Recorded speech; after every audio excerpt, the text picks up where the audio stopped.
Boa noite a todos e a todas. Gostaríamos de dar início à nossa 12ª reunião plenária ordinária, hoje, dia 6 de julho de 2020, contando com a presença dos nossos conselheiros, dos nossos servidores, dos nossos assessores, do nosso presidente, doutor Zé Mário, que eu gostaria que desse o seu alô, né, antes de nós iniciarmos a nossa pauta. Com a palavra, doutor Zé Mário, nosso presidente. Eu só desejar uma boa plenária a todos, dizer que estou me recuperando, graças a Deus, e se Deus quiser, breve, nós estaremos juntos novamente, se Deus quiser. Uma boa plenária, sucesso, e eu vou ficar aqui só como uma assistente, ok? Fiquem com Deus e Deus o proteja a todos. Obrigada, doutor Zé Mário, agradecemos demais a sua presença, a sua participação e a sua efetiva assistência. Estamos na torcida para que esses 100% sejam atingidos logo e o senhor possa retornar ao seu lugar de direito. Enquanto isso, nós estamos tocando o barco, né? Arlândia. Pois não. Arlândia, eu acho que o doutor Zé Mário não precisa ser 100%, não. Ele pode vir com 50%, que tá bom demais. Eu também acho, mas como ele disse que já estava quase 100%, aí eu digo, se já está quase, né, vamos esperar atingir esses 100% para a gente não ter perigo de recaída, né? Então, nós aqui, eu, o Glaucio, a Vânia e nossos conselheiros, né, que fazem parte desse plenário, desejam, né, ao senhor, assim, uma plena recuperação, e aí vamos dar início aos nossos trabalhos, com a aprovação das atas número 10 e número 11, que foi encaminhada para os senhores por e-mail. A Karine, ela recebeu algumas considerações de alguns, e eu gostaria de saber se ainda há necessidade de fazer alguma correção. Com relação à ata de número 10, doutor Júlio se inscreveu, com a palavra. Posso falar? Pois não. Doutora Arlândia e conselheiros, eu gostaria, se é uma sugestão, né? Que na descrição da ata descritiva, né, colocasse lá no título, no Google Meet. Essa reunião tinha que ser... porque quando a gente lê a ata, pensa que é uma ata realmente em plenário, feito em plenário lá no conselho, lá na nossa sala, né? Mas eu acho que deveria colocar que essa reunião da gente, né, fosse colocasse Google Meet nesse aplicativo. Era só isso. Ok. Destacar que a reunião foi reunião virtual, não é isso? Mas tem, doutor Júlio, mas tem. O doutor Antônio Carlos até fez uma correção, que eu estava colocando na plataforma Zoom. Aí ele pediu para corrigir e colocar no Google Meet. Já tem essa informação, Júlio, tá bom? Obrigada. O doutor Antônio Carlos até fez essa observação hoje, viu, doutor Júlio? A correção foi feita, Karine? Sim, foi feita, foi apontada pelo doutor Antônio Carlos e já foi feita. Com relação à ata de número 10, mais alguma colocação? Não? Então, vamos colocar em votação. Quem for favorável... Zé Mário, teu microfone está ligado, nós estamos ouvindo a tua conversa ao telefone. É um perigo, né? Ouvir as conversas ao pé de orelha. Agora você colocou no silencioso, está tranquilo. Então, em regime de votação, quem for favorável à ata de número 10, permaneça como estão.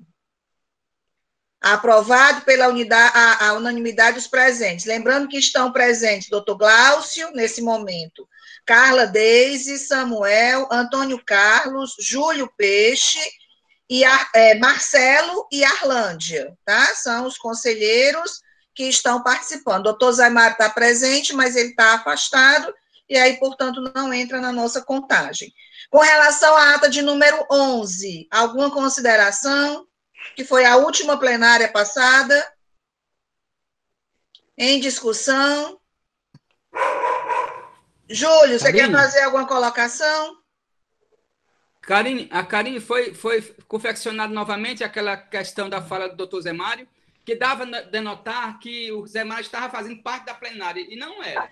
Sim, ela já fez a correção, Júlio. Inclusive, eu mandei para o seu WhatsApp, para o senhor confirmar, viu? Tá ok. Mais alguma colocação sobre a ata de número 11? Não? Então, em regime de votação, quem for favorável, permaneça como está. Aprovado por unanimidade dos presentes. Estão presentes nesse momento doutor Glaucio, Carla Deise, Samuel, Antônio Carlos, Júlio Peixe, Marcelo e Arlândia. Doutor Zé Mário está presente, mas como está afastado, ele não entra na contagem. Agora, com relação à nossa pauta, né, está presente aqui o item refis, item de número 3, seguindo a nossa ata no primeiro expediente. E aí, tem logo em seguida os informes de conselheiros de diretoria. Eu gostaria de sugerir que os informes ficassem para o fim da plenária, para a gente poder agilizar as nossas discussões. E agora, junto com o refis, eu queria propor a inclusão de pauta. E aí, eu gostaria de trazer para nossa discussão ainda hoje a portaria que atualiza os novos membros da comissão de ensino, é bem rápida. Além da deliberação que trata do refis, a reformulação orçamentária, a nossa primeira reformulação, a Karine enviou para vocês por e-mail e está também no WhatsApp, no nosso grupo plenária. O plano de fiscalização tem uma simples alteração, e eu gostaria que a gente passasse hoje, é somente uma exclusão, para que a gente possa ter o nosso plano efetivamente cumprido, é apenas no item 2.8, também já foi encaminhado pela Karine, e eu queria ver com o nosso procurador jurídico se aquela deliberação sobre a execução vai poder entrar hoje. Doutor Bruno? Não? Doutora Ok. Arlândia? Pois não. Eu não enviei isso da fiscalização, não chegou para mim, viu? Não, da fiscalização a Isabel. A Isabel pediu para ela encaminhar o item 2.8, que foi o único item que será alterado, é o fruto da nossa modificação. Então, eu gostaria de propor, né, além do refis que já está previsto, a inclusão da comissão de ensino, reformulação orçamentária e plano de fiscalização. Alguém se opõe? Então, aprovado pela unanimidade dos presentes. Alguém quer incluir alguma outra pauta? Então, como não há nenhuma manifestação, a pauta fica sendo essa, né, que vai ser discutida a partir de agora. Refis. Vocês receberam? Vocês têm como entrar aí para acessar, para visualizar?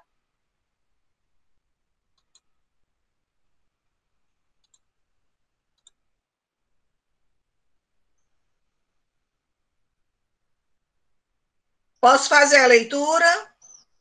Fica mais fácil para vocês acompanharem, tá certo?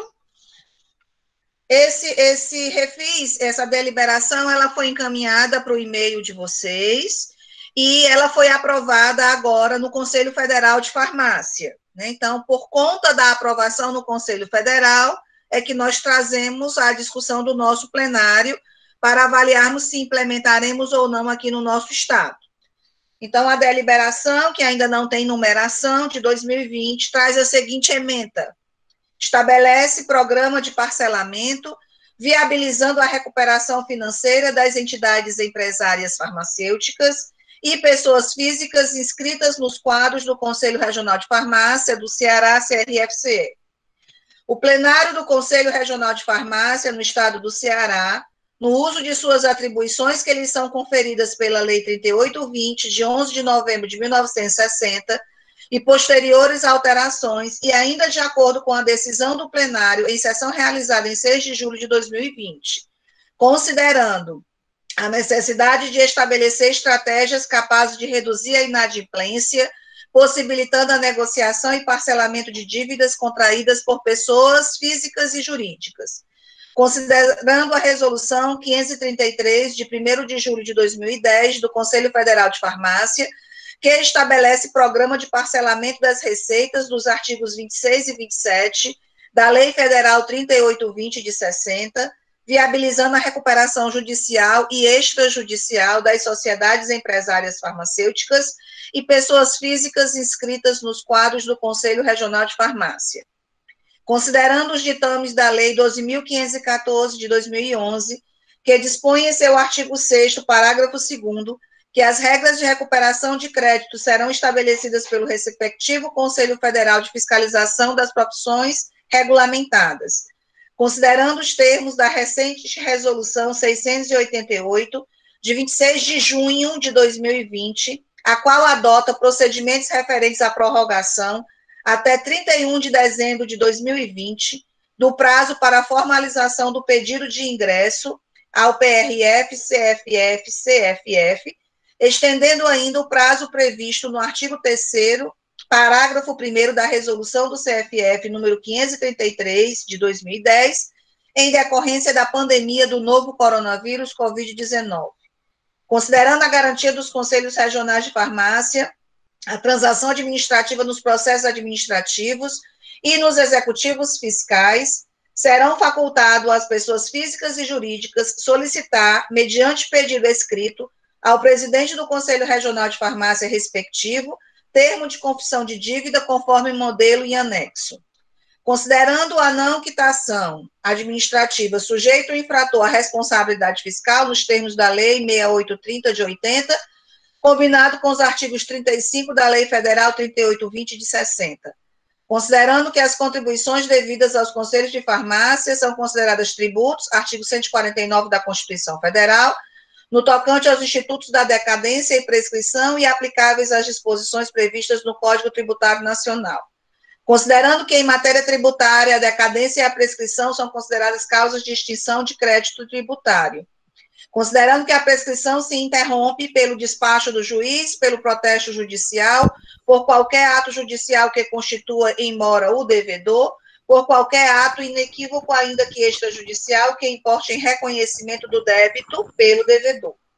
Considerando a necessidade do CRF normatizar o assunto com vistas a padronizar procedimentos e dar agilidade aos processos de parcelamento de dívidas, considerando a obrigatoriedade da arrecadação fiscal caracterizada pela contribuição compulsória determinada por lei com natureza tributária e que constitui nos termos do artigo 26 e 27 da Lei 3820, a Receita dos Conselhos de Farmácia resolve.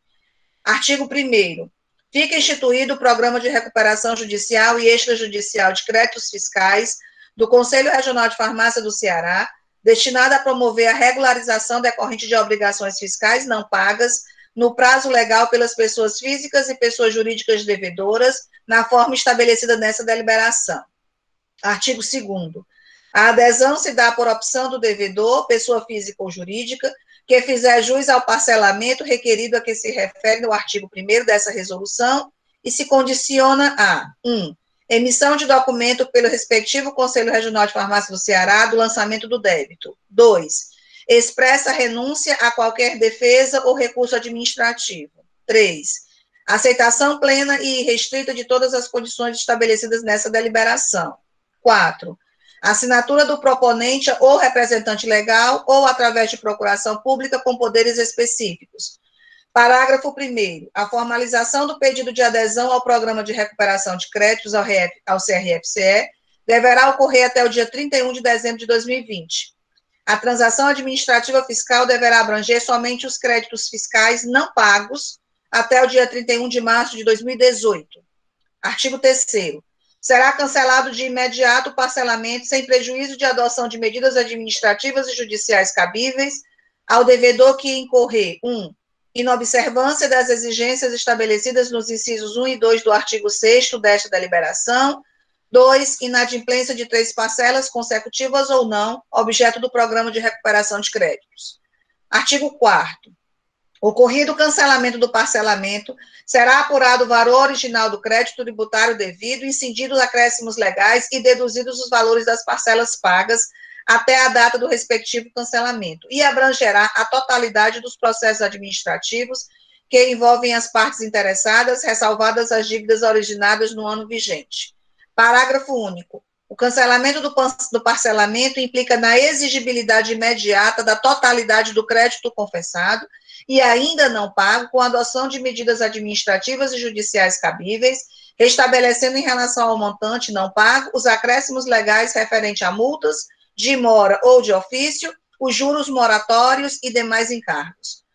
Artigo 5º. Os processos administrativos devem ser autuados, registrados e numerados, cabendo ao presidente, junto com o diretor financeiro, visar e homologar todas as transações administrativas.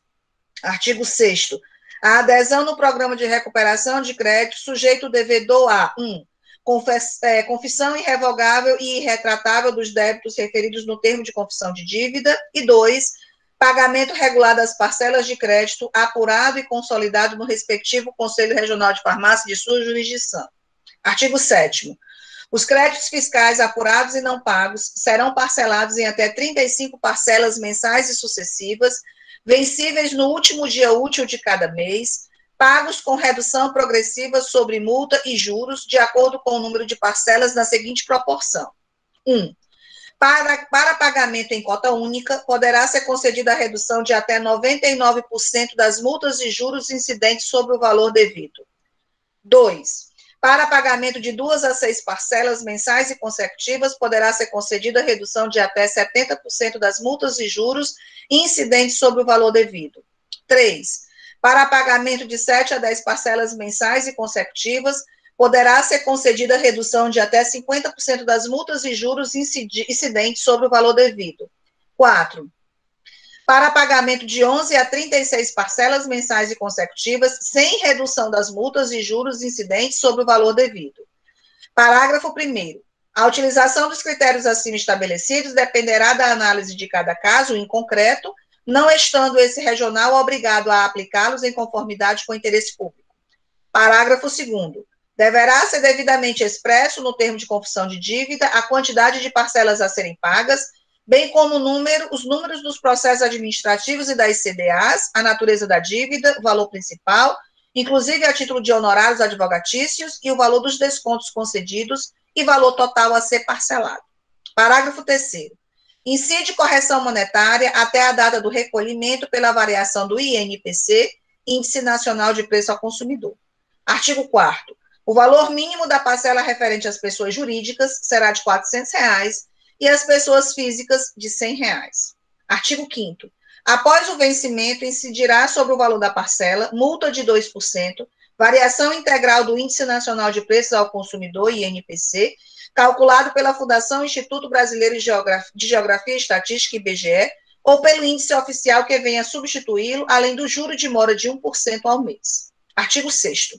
Serão respeitados e mantidos os termos da Deliberação 18 de 2020, o qual cria o setor de conciliação e estabelece critérios complementares para a implementação dos serviços e otimização das cobranças judiciais e administrativas no âmbito do CRF. Artigo 8º. Nas transações administrativas fiscais referentes a processos já ajuizados, serão devidas custas processuais, bem como honorários advogatícios, estes fixados no percentual de 10% sobre o valor total do débito, corrigido nos termos do artigo 3º da Resolução 489 de 2008.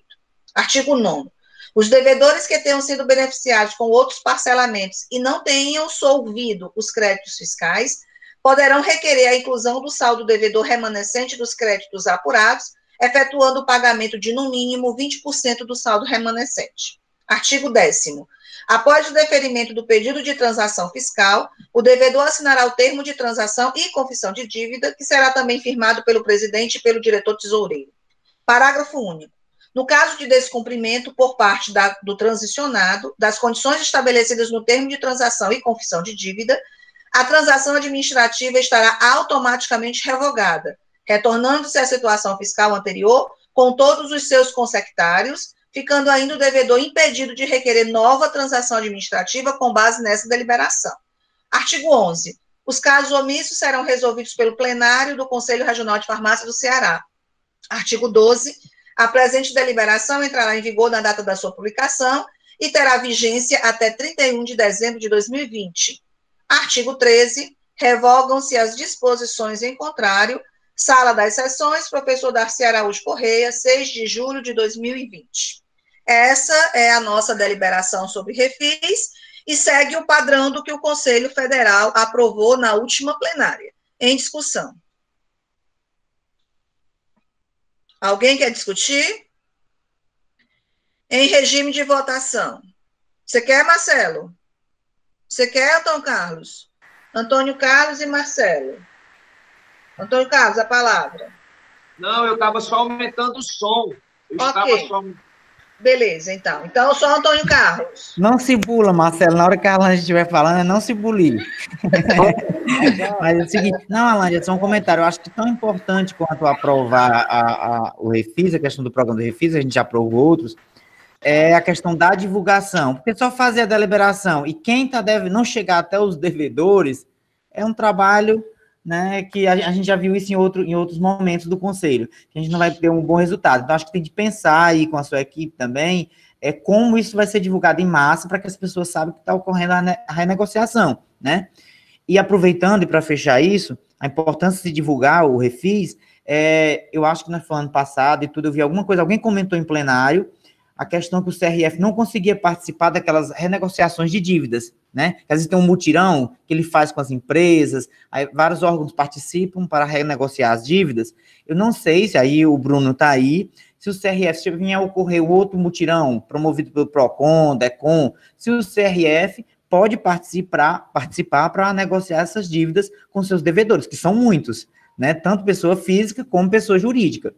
E até as pessoas jurídicas que se interessam muito também por essas negociações, né? Então, era só essa questão da importância da gente divulgar e de participar, caso venham a ocorrer algumas negociações aí. Agradecemos as colocações do doutor Antônio Carlos. Antes de dar a palavra para o Bruno, mais algum conselheiro quer se posicionar? Doutor Zé Mário. Eu posso, não, é só complementando o que o Antônio Carlos está dizendo. Então, Carlos, a gente já havia recebido um convite, parece que era para junho desse ano, ia ter lá no Ministério Público essa situação da renegociação. Mas, em virtude da pandemia, foi suspenso. Mas o Bruno já está com um planejamento todinho, a doutora Arlândia sabe disso, planejamento todinho de divulgação para os devedores, para que eles tomem ciência que tem esse refis, para que eles consigam regularizar a sua situação. Tá certo? Mas muito prudente as suas colocações, como sempre. Mais algum conselheiro antes do Bruno? Não? Então, doutor Bruno com a palavra. Arlândia, Ajax. Diga, Ajax. Opa, desculpa, Arlândia, que eu entrei um pouco atrasado. A gente está discutindo a deliberação do Refis, é isso? Isso. Certo, tá bom. Nós fizemos a leitura, Ajax, e você recebeu por e-mail a minuta da deliberação, tá? Para você fazer uma leitura e, se tiver algum questionamento, a gente fazer a discussão antes da aprovação. Ok. Ok? Doutor Bruno, com a palavra. Primeiramente, boa tarde a todos. Muito bem colocadas as palavras do doutor Antônio Carlos, e o coronel Zé Mário já disse metade do que eu diria. Mas o nosso intuito de criar o setor de conciliação, que foi aprovado por este Conselho, que gerou a deliberação 18 de 2020, era exatamente a gente dar vazão à necessidade dessas conciliações que realmente eram deficitárias, porque não sentia a publicidade adequada, não sentia a abordagem adequada, e aí, a partir desse setor de conciliação, que a própria deliberação já minudencia todos os passos, eu acredito que nós teremos sucesso a partir de agora. Inclusive, houve uma aposta de que esse refis sairia para que esse setor de conciliação se consolidasse. Não foi feito nenhum ato diretamente ainda de abordagem, vamos chamar assim, nesse setor de conciliação, pelo momento. O momento não é adequado, né, para essa abordagem, não era, porque se não havia refis, estamos todos numa situação delicada, não apenas sanitária, mas econômica, então essa abordagem não parecia oportuna. Mas agora com o refis, que é uma oportunidade que se gera para os farmacêuticos e estabelecimentos, certamente esses mecanismos gerados na deliberação vão ser implementados a partir de agora. Em relação às audiências, isso faz parte do nosso planejamento estratégico do setor jurídico, que foi apresentado para a diretoria, e é uma prioridade nossa, com base no que o próprio doutor Antônio Carlos já trouxe, participar dessas audiências, né? Porque ela possibilita outro tipo de negociação que nem o refis autoriza e nem o setor de conciliação poderia fazer por si só. Então, é uma nova oportunidade. E, por fim, queria só aproveitar aqui o momento para justificar a razão de não trazer a deliberação da execução para discussão. Nós preparamos essa deliberação agora já, na verdade, concluímos já no final da tarde, mas pela complexidade, pelo volume de potenciais discussões e até pela pauta que traz alguns temas mais urgentes, não foi possível e não era adequado encaminhar de última hora para os conselheiros, até porque provavelmente vai gerar algumas dúvidas, e para que seja abordado com mais cautela, com mais calma, e numa sessão posterior. Tá bom, presidente? Foi por isso que não foi encaminhado, porque seria meio que de última hora, nós concluímos ainda hoje, então eu entendi que não seria adequado para que fosse encaminhado, tá certo?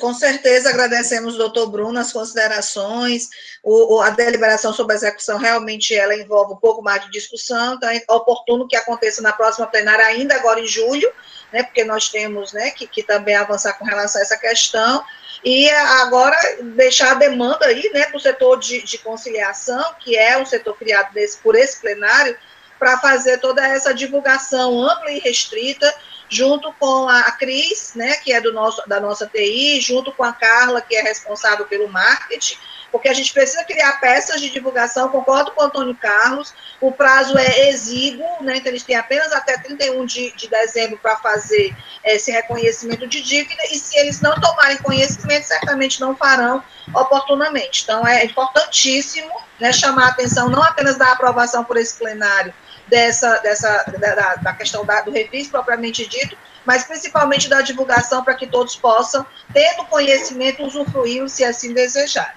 Mais alguma discussão com relação a esse tema, Samuel? Amanda, boa tarde a todos. É assim, eu queria saber, eu não me recordo realmente se esse tipo de refis, ele contempla o setor público, e se aquela questão que o conselho ainda estava com uma certidão do FGTS pendente, né, que precisaria, que eu me lembro que logo no início a gente foi atrás, no finalzinho do ano passado, para o início desse ano, a gente foi atrás de regularizar essa situação, para saber se já deu certo, além essa parte aí, que sabe me informar se já está ok. Doutor Bruno ou seu Emilton, vocês têm a resposta para o doutor Samuel? Tem sim, doutor Bruno? Que vai falar ou é o Emilton? Qualquer um dos dois. Pois pode falar. Em relação ao refis, ele contempla, sim, o setor público. É um pouco mais difícil de a gente conseguir alguma coisa, mas, naturalmente, será um dos nossos focos. Em relação ao FGTS, é uma prioridade, nós fizemos uma espécie de controle interno preambular logo no início da gestão, e o FGTS está dentre os 5 principais pontos. Nós estivemos por uma vez só em reunião lá na Caixa, mas não foi possível dar continuidade por causa da pandemia. Mas é uma prioridade absoluta que deve se regularizar, se Deus quiser, ainda neste ano, com a volta à normalidade. Aqui eu lembro que era uma situação bem complicada, né, Bruno? Que vem assim... São valores altos, né? Um débito muito antigo, e que precisa ser sanado urgentemente. A gente vai ver a possibilidade de parcelamento, chegou a ser estudado, mas a flexibilização deles inicial não foi tão boa e a gente vai tentar para melhorar as condições. Pronto, beleza, gente. Alguém quer fazer mais alguma complementação, alguma discussão? Então, em regime de votação, quem for favorável, permaneça como estão.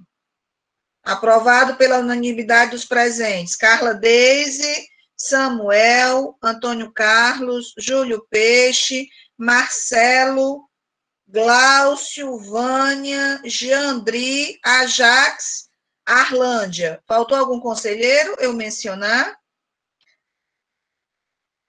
Não, né? Então, aprovado por unanimidade dos presentes. Próximo ponto é a comissão de ensino, é bem rápida, tá certo? A comissão de ensino, ela é composta pelos conselheiros que são professores, eu, a Carla Deise, Glaucio e Vânia, somos conselheiros que temos assento nessa comissão, além de todos os coordenadores de curso de farmácia e membros do NDE indicados por esses coordenadores. Então, a portaria é a número 308 de 2020, a gente está fazendo só a atualização, porque entraram novos membros, então eu gostaria de ler só a parte que fala desses nomes. Pois não. Eu queria pedir para participar, porque eu também sou professor aqui na FGJ, e eu queria saber se eu tenho permissão para participar. Tem sim os conselheiros, a gente tem inclusive uma resolução que fala sobre o funcionamento das comissões, que o conselheiro ele pode escolher a comissão que deseja participar. A gente só quer o compromisso, né, de que efetivamente, membro da comissão, a gente possa dar a nossa contribuição, porque o que a gente tem, às vezes, participação em várias comissões, e a gente não sabe nem que está na comissão, né, eu vejo essa discussão quando eu peço para criar fóruns, né, sobre o tema, se as pessoas perguntam, e eu estou na comissão? Eu digo, eu não sei, né, eu sei a que eu estou. Então, é importante que a gente, né, você está incluído a partir de agora, já vou incluir seu nome, José Samuel, diga, por gentileza. Gonzaga Nato, ao seu dispor. José Samuel Gonzaga Nato, ok. Então, fazendo a leitura, artigo 1º, redefinir a composição da Comissão Técnica Assessora de Ensino do Conselho Regional de Farmácia do Estado do Ceará. Alberto Malta Júnior, Aline Mara Rodrigues de Carvalho, Ana Cristina Silva de Miranda, Ana Paula Soares Gondim, Aniele Torres de Melo, Arlândia Cristina Lima Nobre de Moraes, Carla Patrícia de Almeida Oliveira, Caroline Melo Mourão, Daniel Freire de Souza, Darciele Bruna Dias Elias, Emiliano Ricardo Vasconcelos Rios, Fábio Luiz Tartucci Filho, Flávio Damasceno Maia, José Samuel Gonzaga Nato, Glaucio Barros Saldanha, Ingrid Samanta Tavares de Figueiredo, Carla Bruna Nogueira Torres, Carla Deise Moraes Borges, Caroline Saboia Aragão, Lana Carine Vasconcelos Barroso, Marquênia Kélia Santos Alves, Marta Regina Santos do Carmo, Nívia Tavares Pessoa, Olindina Ferreira Melo de Chaves, Otacílio Bem-vindo Deocleciano Júnior, Rafael de Carvalho Mendes, Regilane Matos da Silva Prado, Suzana Barbosa Bezerra, Vânia Cordeiro de Matos, Tiago Afonso Sobreira Miranda e Zirlane Castelo Branco Coelho. Fortaleza, 2 de julho de 2020. Essa é a nossa comissão de ensino. Em discussão, são 31 membros, a maior comissão de todas, né? E pelo andar da carruagem, outros membros entrarão, né? Porque a gente sabe que vários cursos estão sendo instituídos. Em votação, quem for favorável, permaneça como está. Aprovado por unanimidade unanimidade presentes. Carla Deise, Samuel, Antônio Carlos, Júlio Peixe, Marcelo, Miranda, Jandri, Ajax, Arlândia, Vânia e Glaucio. Aprovado a comissão de ensino. Reformulação orçamentária.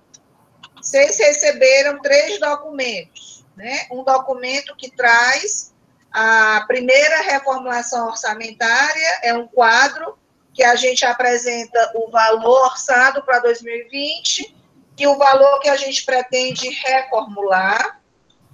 Vocês receberam um quadro geral orçamentário após a reformulação, como que ficará. E nós temos a minuta de deliberação propriamente dita. Todo mundo recebeu essa documentação? Sim. Os considerandos são poucos, né? É uma deliberação pequena, e eu acho oportuno fazer a leitura, até porque vocês não receberam em tempo hábil para fazê-lo, né, em casa.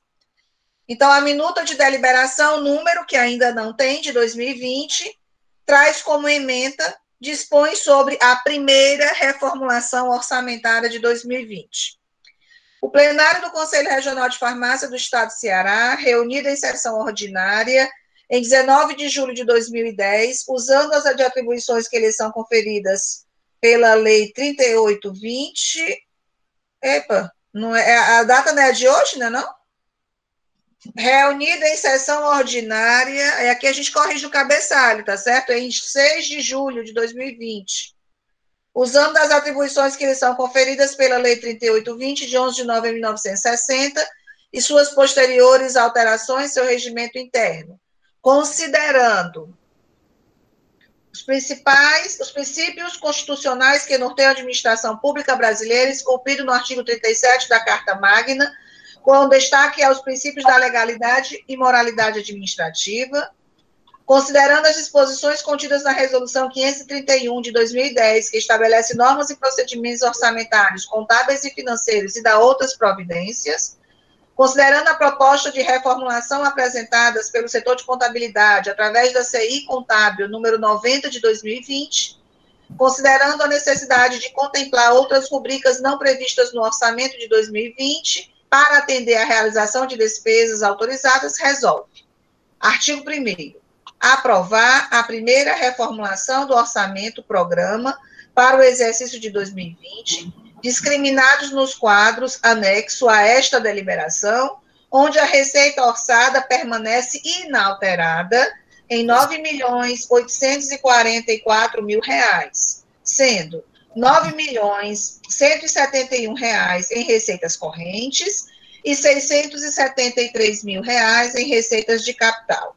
E a despesa fixada especificamente, as despesas correntes de capital, que estavam orçadas em R$ 9.237.000 e R$ 607.000, respectivamente, sendo as despesas correntes reformuladas para menos em R$ 60.000, através da anulação das seguintes rubricas: vestiários, uniformes, calçados, tecidos e aviamentos no valor de R$ 15.000, combustíveis e lubrificantes automotivos no valor de R$ 20.000, locação de bens móveis, imóveis ou intangíveis no valor de R$ 15.000 e serviços bancários no valor de R$ 10.000, e reformulados para mais, que é o total disso que a gente retirou, 60.000, nas seguintes rubricas: pagamento de sentenças judiciais no valor de R$ 20.000, honorário de sucumbência no valor de R$ 40.000, ficando o total das despesas correntes após a reformulação inalterados em R$ 9.237.000 e as despesas de capital em R$ 607.000, onde a despesa total orçada permanece inalterada em R$ 9.844.000. Por que essa reformulação? Tem a ver com as execuções frustradas, né, e a condenação do Conselho ao pagamento de honorários, de sucumbência de honorários advocatícios. Então, nós não tínhamos mais orçamento para fazer esse pagamento, e considerando que existem muitas ações tramitando, né, correndo o risco, né, de perdê-las, nós precisamos garantir o orçamento para que, em caso desfavorável, possamos efetuar os referidos pagamentos. E aí nós resolvemos tirar dessas rubricas que a gente entende que, nesse momento, a gente não vai investir no fardamento, que era alguma coisa que a gente tinha intenção de fazer, mas nós temos outras prioridades. Nós reduzimos a alocação de carro nesse período da pandemia, então isso resultou em economia, tanto quanto a alocação dos veículos, quanto ao gasto de combustíveis. Então, fazendo a apuração, é possível fazer esse remanejamento sem alterar, né, em hipótese nenhuma, o nosso orçamento financeiro. E aí eu gostaria de colocar em discussão. Quem quer fazer uso da palavra? Ninguém? Então, em regime de votação, quem for favorável à primeira reformulação orçamentária, permaneça como estão.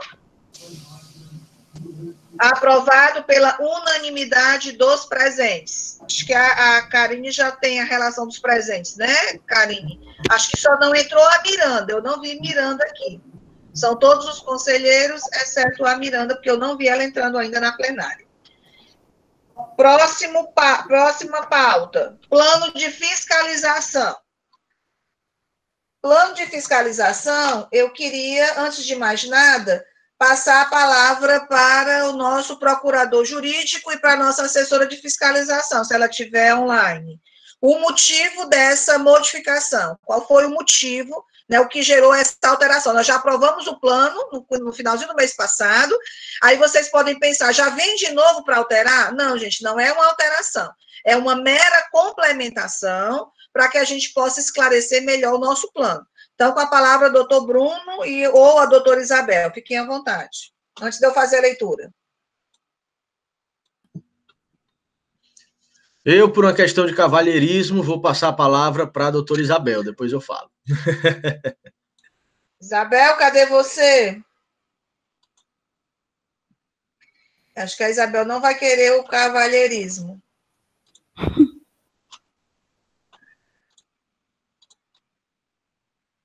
Quer que eu fale, Isabel? Quero sim, por favor, Bruno. Fala. Pronto. Então vamos lá.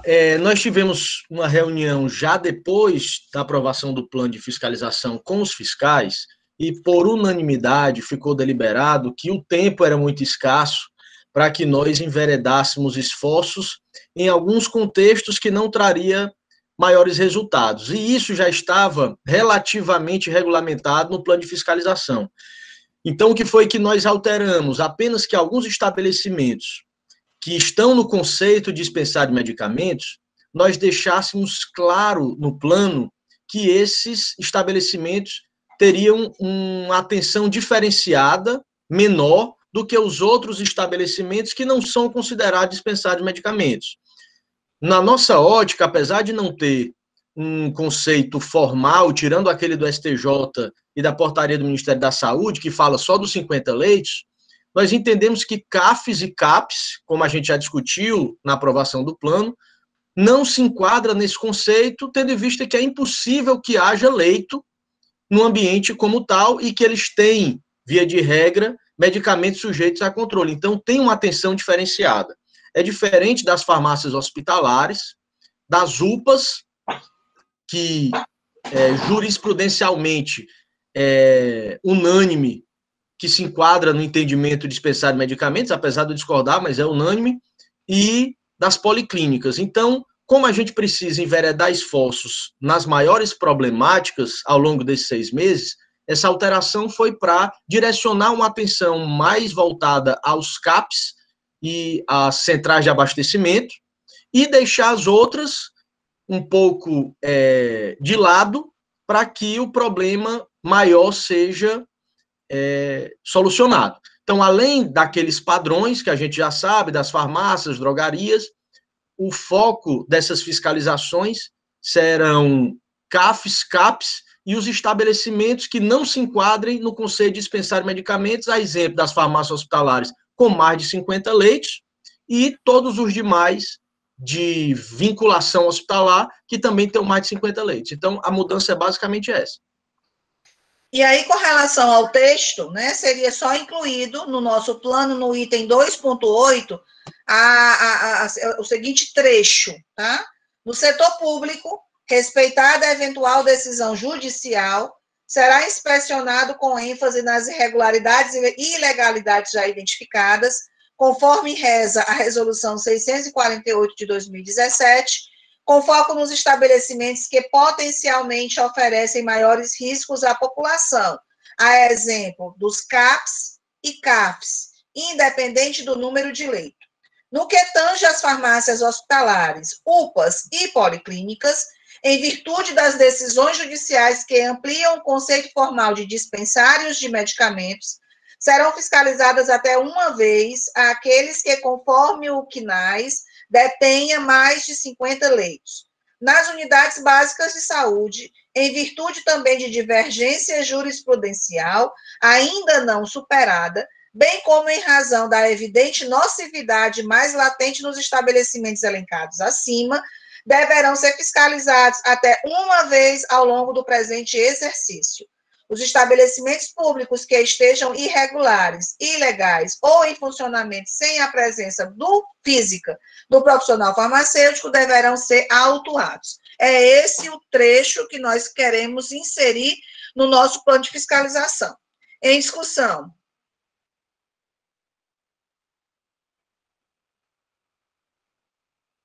Doutor Antônio Carlos. É só uma questão, Arlande, que aqui na leitura, aí aqui acho que faz uma referência ao CNES, né, que é o Cadastro Nacional de Estabelecimento de Saúde. Eu acho que tem de ocorrer uma preocupação se está atualizado, porque é muito comum, às vezes, as instituições, elas fazem o cadastro do CNES e não atualizam. Às vezes amplia leito, modificam as coisas, e nem sempre, salvo engano, lá eu acho que ele informa se está atualizado ou não, certo? Porque às vezes o CNES está desatualizado. Entendo. Samuel. Até onde eu sei, eu participei esses dias de um curso sobre CNES, e assim, hoje eles estão atualizando tudo. Por quê? Com a mudança na questão da atenção primária, né, que hoje eles estão trabalhando com indicadores e com atendimento, eles precisam atualizar. Por quê? Quanto mais as informações estão verídicas, quanto mais eu tenho leitos nos hospitais, mais repasses os municípios ganham do governo federal, do governo estadual. Então, assim, eu acho que tem que ter um esforço maior hoje, realmente o conselho olhar, CNPJ por CNPJ, tem que olhar, viu, Arlândia? Todos os hospitais para ver essa questão, principalmente hospitais do interior. Existem hospitais do interior dessas cidades maiores, de 100 mil habitantes, de 80 mil habitantes, até menor de 80 mil habitantes, que tem hospitais hoje que têm mais de 50 leitos.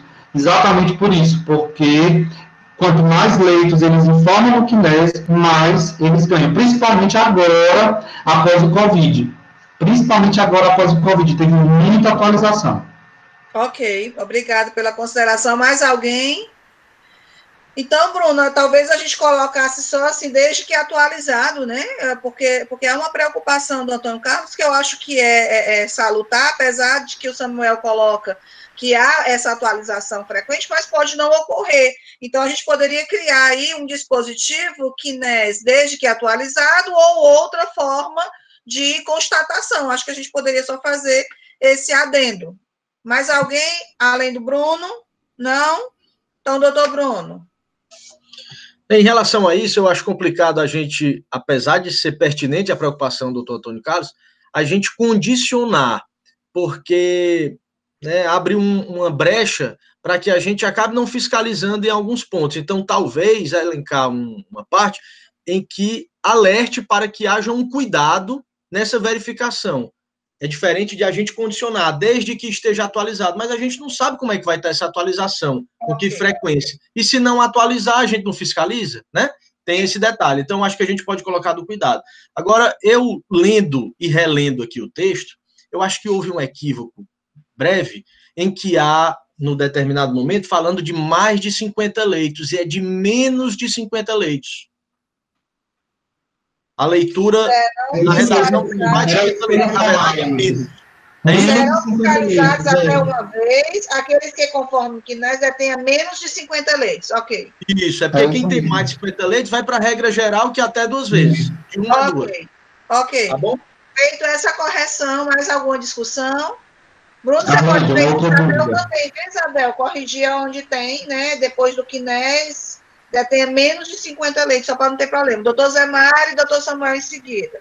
Não, eu só queria pedir mais uma vez a vocês permissão para me retirar. Eu agora vou tomar o meu mingauzinho, vou tomar meus remédios. Continuo desejando sucesso a todos. E obrigado por participar. Um abraço aí no 12600, doutora Emília, que acabaram de chegar. E um beijão a todos. E breve, se Deus quiser, nós estamos reunidos novamente.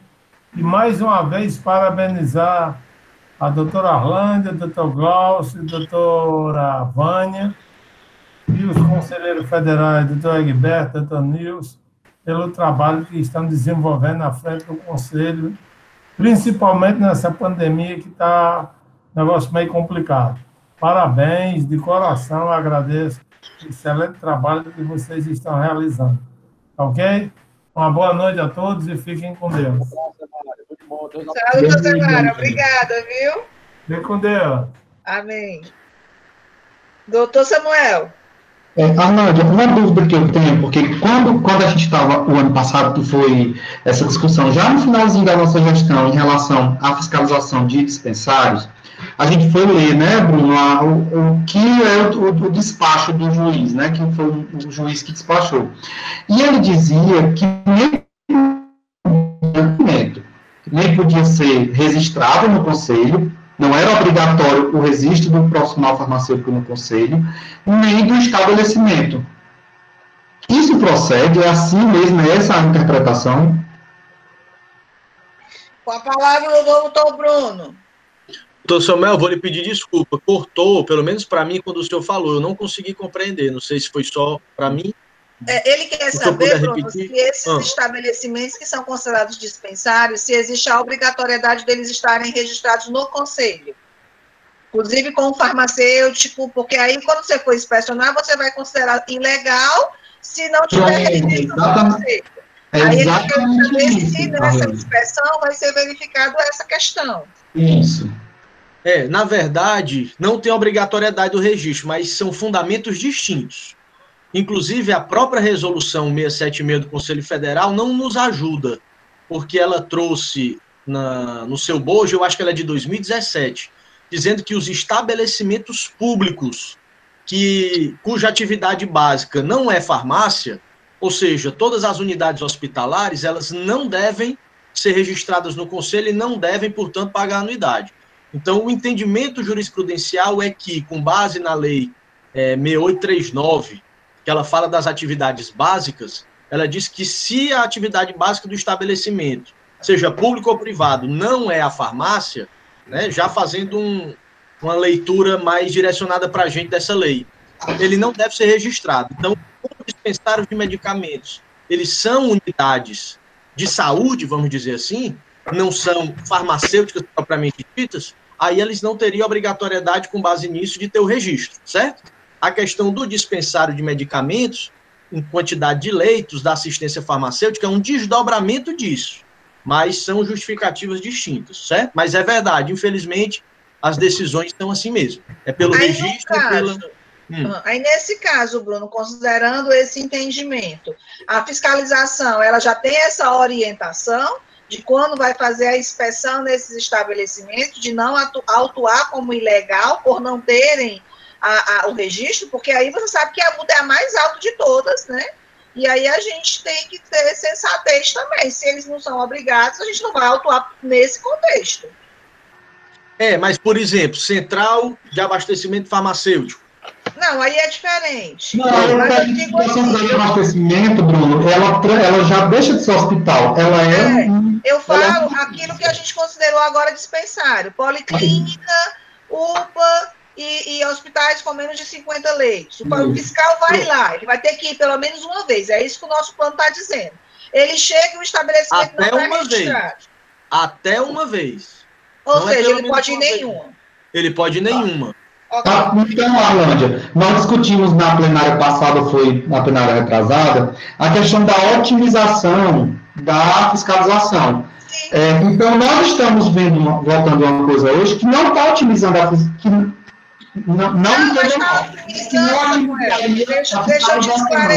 Deixa eu te esclarecer, Samuel. Está otimizando, porque a gente agora está definindo os limites do que seria dispensário para o nosso entendimento. E diz que até uma vez, ou seja, eu posso ir nenhuma. Dentro do plano de atividades, isso vai ser considerado. Emília, você quer falar, mas eu queria que você ajustasse a sua câmera. Eu estou vendo só o topete da sua cabeça.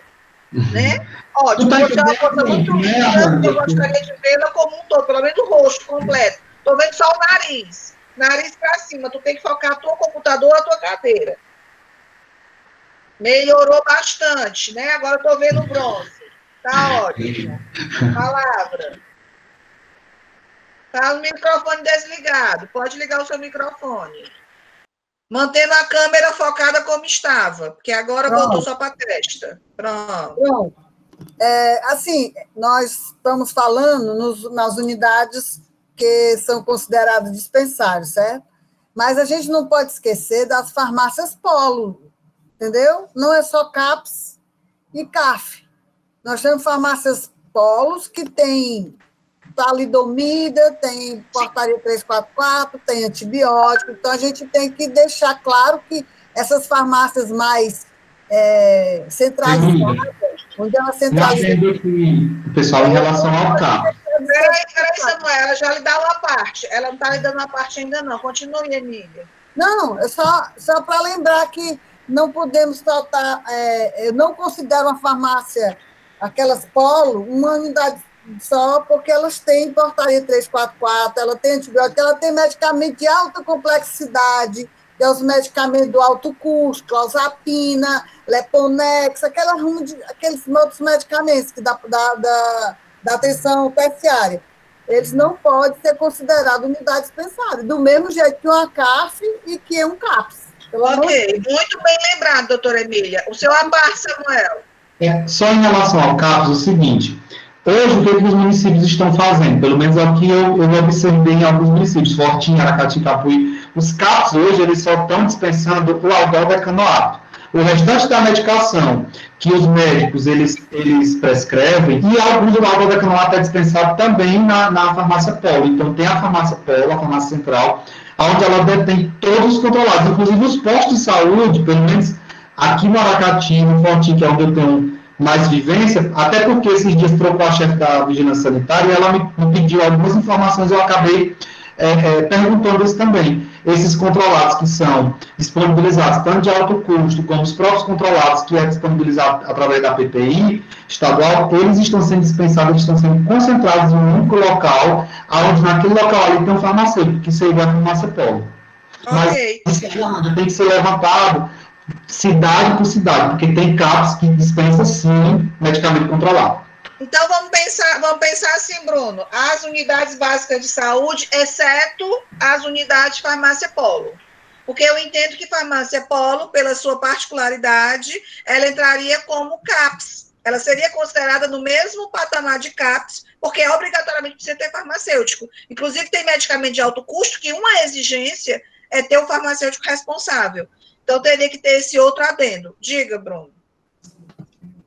Eu acho que nós podemos ser mais explícitos, mas quando nós conversamos, até pela leitura aqui, se fala dos estabelecimentos que oferecem maiores riscos à população, a exemplo dos CAPs e CAFs, independentemente do número de leitos. Por que que nós não mencionamos a farmácia Polo? Porque a farmácia Polo é farmácia.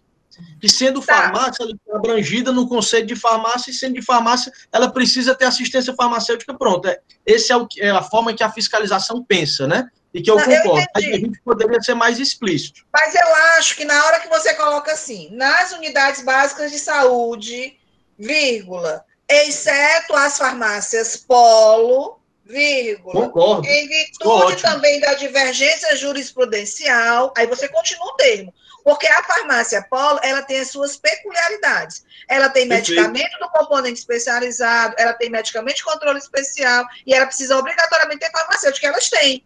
Né? Então, eu acho que tem que ter um olhar diferente. Só nesse ponto. A gente não vai comparar farmácia Polo com CAF e com CAPS naquele local. Mas aqui é que a gente vai fazer esse adendo, ok? E essa nomenclatura farmácia Polo, ela é a nomenclatura técnica?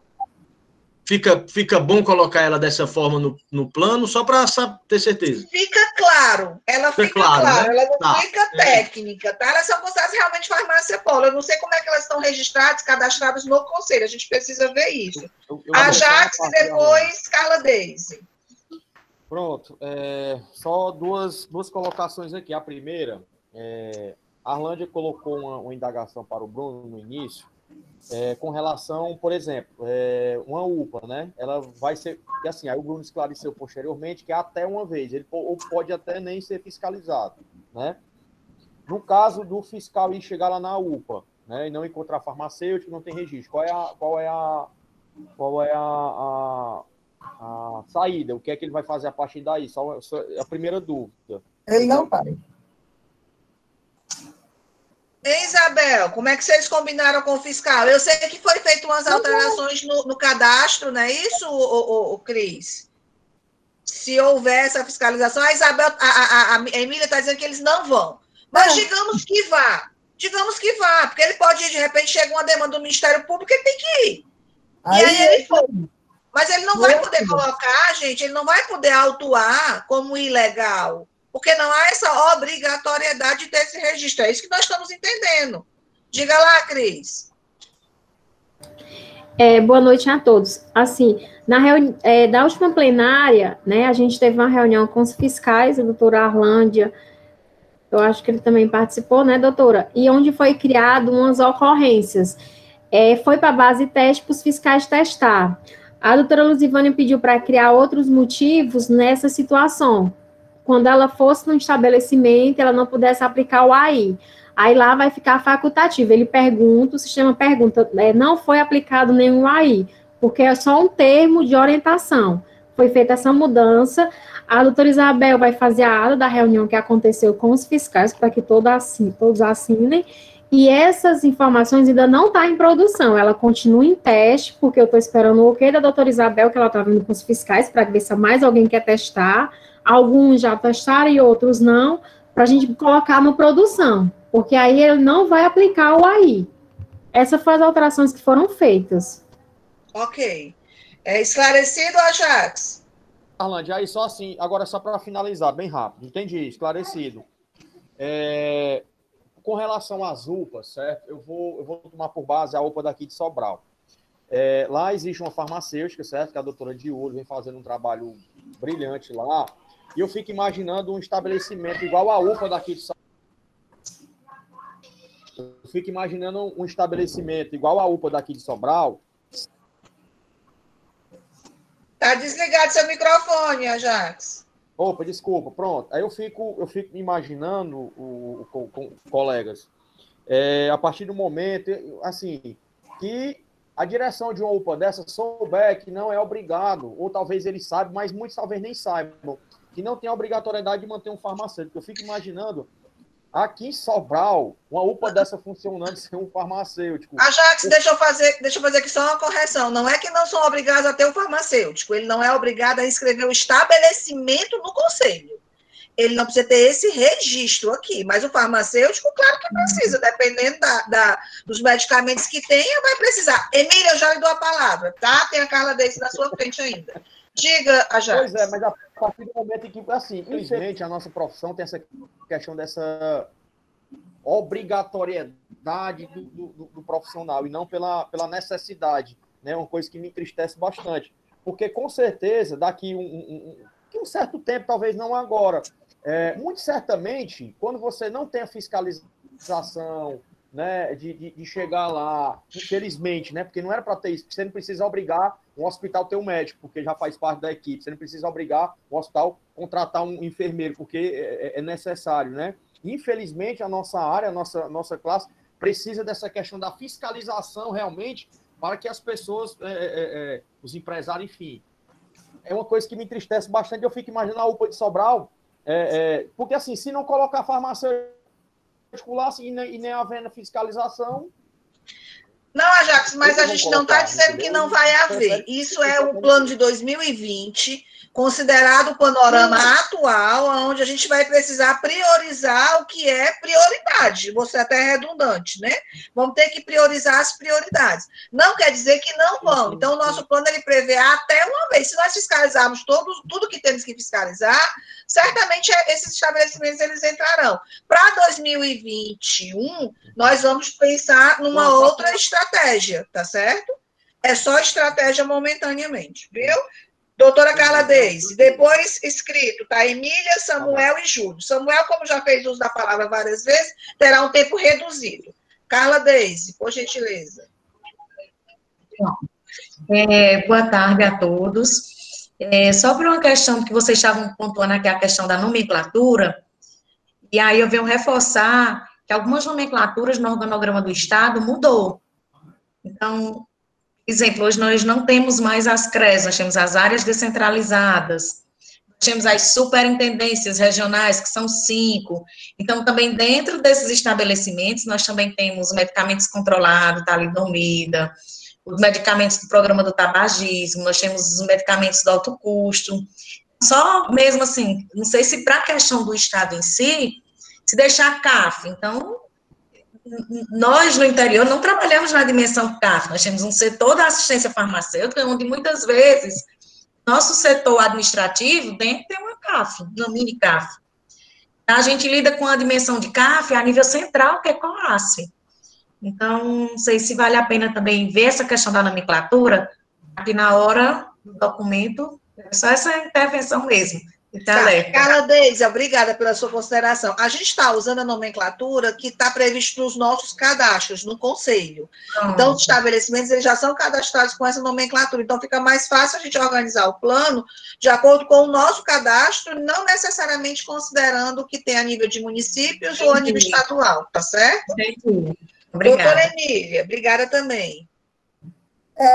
Assim, quando a gente estabeleceu não fiscalizar a UPA, e eu acho que assim, os fiscais deveriam ir à UPA e ter um olhar, certo, de entender se lá é necessário ter ou não fiscalização. Porque muitas vezes, por exemplo, o Ajax, ele tem um conhecimento, porque está trabalhando muito perto, né, das UPAs, e ele vê que tem uma farmacêutica lá fazendo um trabalho bom, mas aqui a gente não está dizendo que não vai escrever. Eu quero dizer que a UPA, ela pode...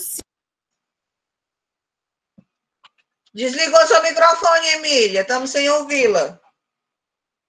A gente só está determinando aqui que nós não vamos, no momento, fiscalizar a UPA, mas nós não estamos dizendo que nós não vamos escrever a UPA, porque eu acho que a UPA ela tem que ter esse olhar. A gente precisa que o fiscal vá lá, olhe, examine, analise o que é que eles têm armazenado, porque, gente, hoje uma UPA é um pequeno hospitalzinho que vai dizer para onde o paciente deve ir. Às vezes tem procedimentos lá que eles fazem e usam medicamento da portaria 344, sim. Não é, Jax? Não consegue, Jax, usar vários medicamentos, é porque a gente precisa entender a dimensão diferente da policlínica. A policlínica é totalmente diferente, a policlínica é agendada, né? Você tem um atendimento agendado, e que quando a UPA não, a UPA está ali para atender fazer todas as triagens, e hoje serve até como a entrada da Covid, do cara que está com suspeita de Covid, para ser encaminhado para uma referência maior. Então, eu acho que nós aqui estamos só dizendo assim, nós não vamos fiscalizar a UPA, até uma vez, pode não ser fiscalizado nenhuma vez, mas nós vamos priorizar onde tem medicamento da portaria 344 e antibiótico.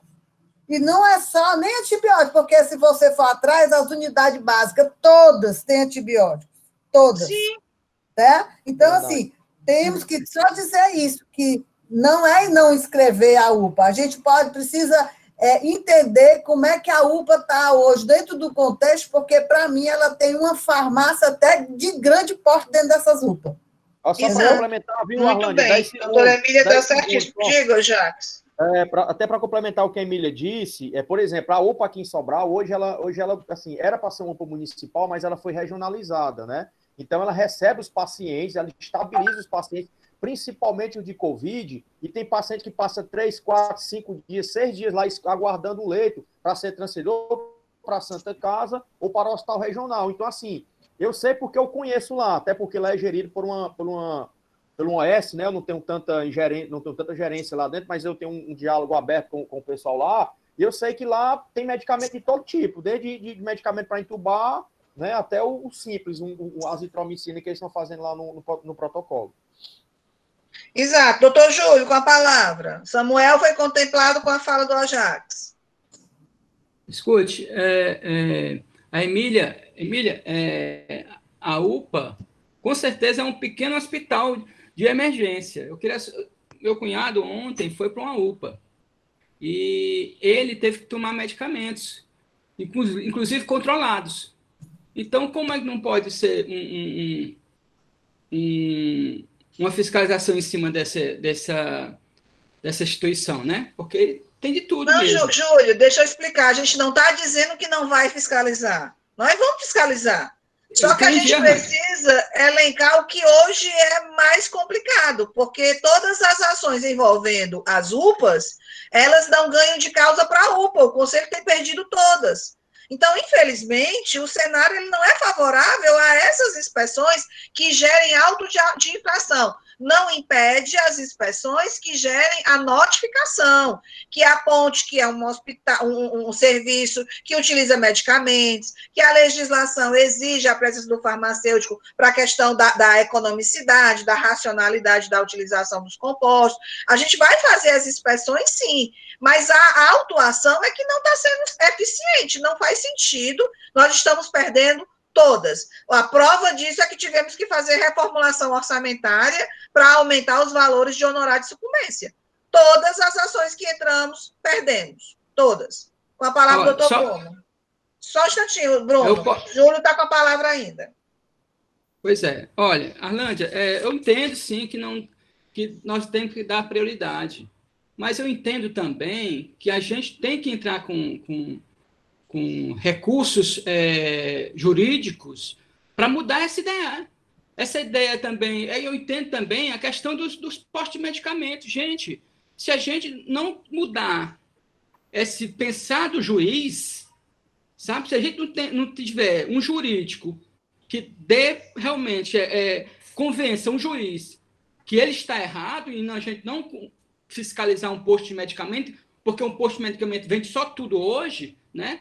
A gente tem que ter essa mentalidade, doutora Arlândia. Eu, quando era vice-presidente deste conselho, eu tinha essa preocupação. Desde quando a pessoa lá da Anvisa, Agência Nacional de Vigilância Sanitária, veio e ligou para mim, conversando sobre aquela questão atual que até hoje existe, lá perto da Catedral.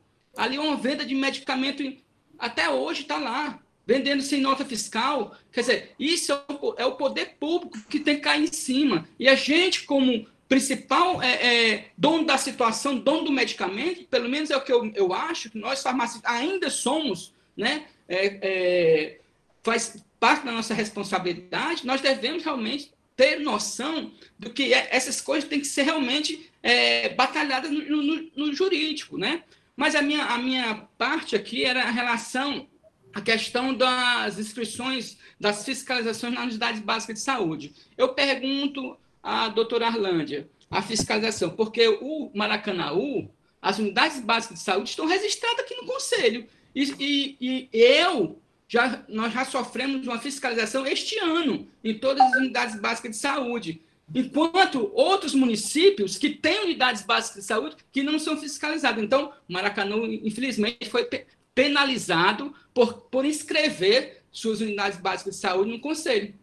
É isso que eu estou achando, viu, doutora Rana? Não, Júlio, o Maracanã não foi penalizado, tá certo?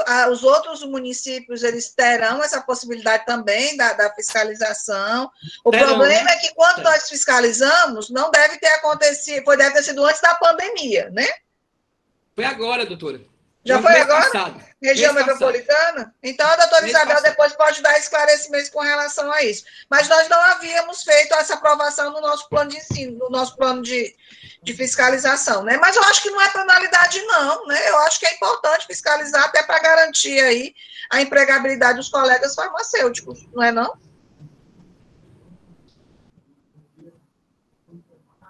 É isso que eu entendo, mas se os outros entendessem também, registrassem, né?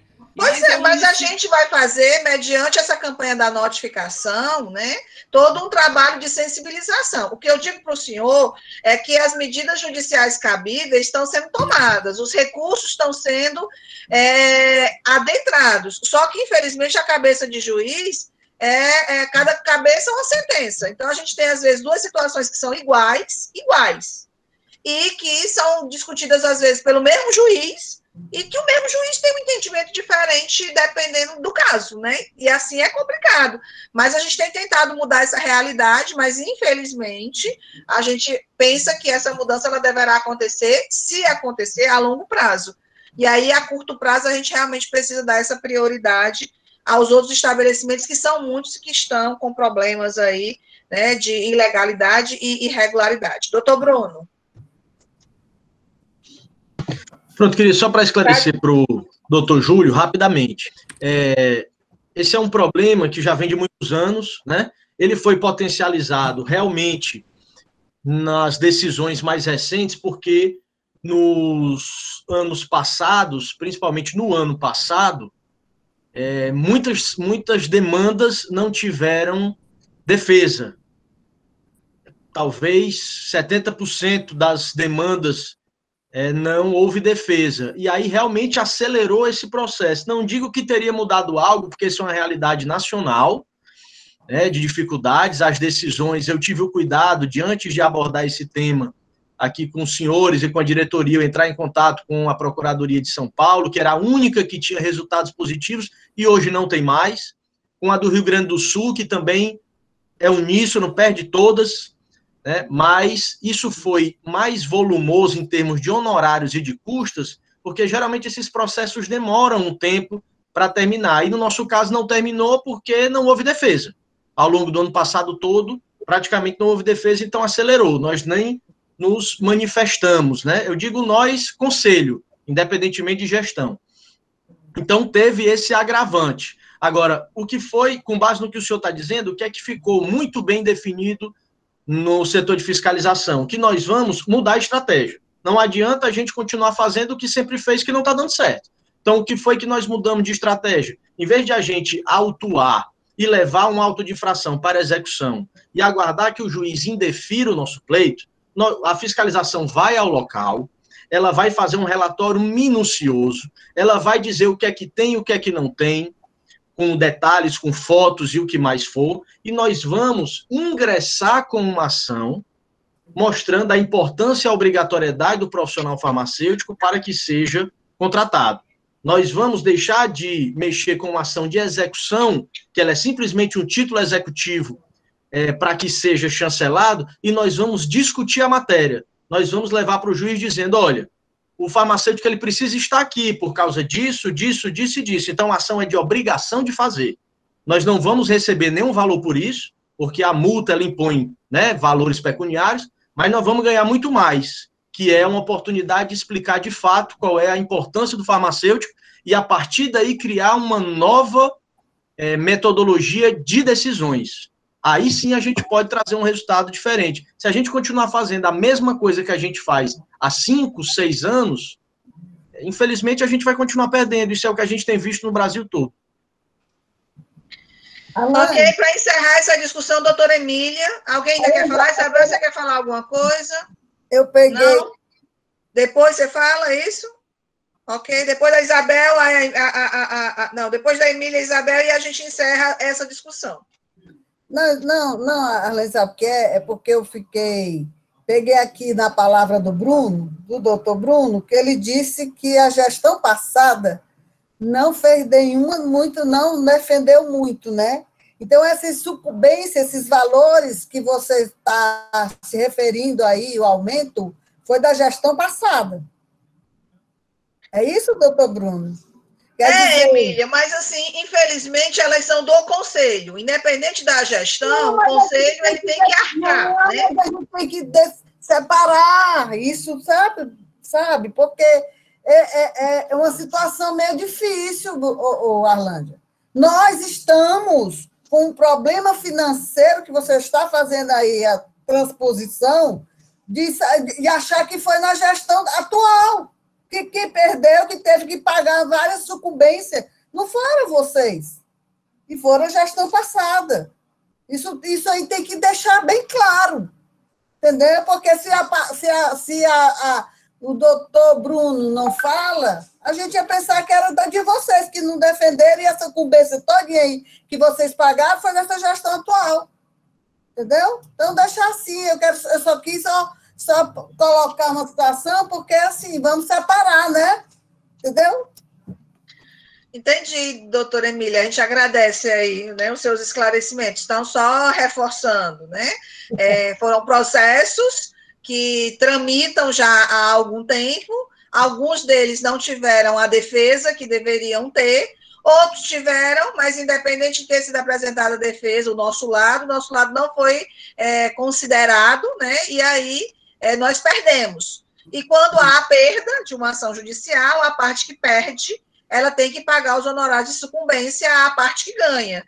E aí nós havíamos previsto um valor, né, um valor bem menor, porque a gente não tinha ideia, né, dessas perdas judiciais, e aí realmente as perdas foram bem vultosas e bem significativas, e aí a gente vai precisar fazer essa reformulação. Vamos tirar de outros lugares para colocar. Então, a gente não está dizendo que vai aumentar o orçamento, porque a gente também não tem de onde aumentar, principalmente no momento de crise que nós estamos vivenciando.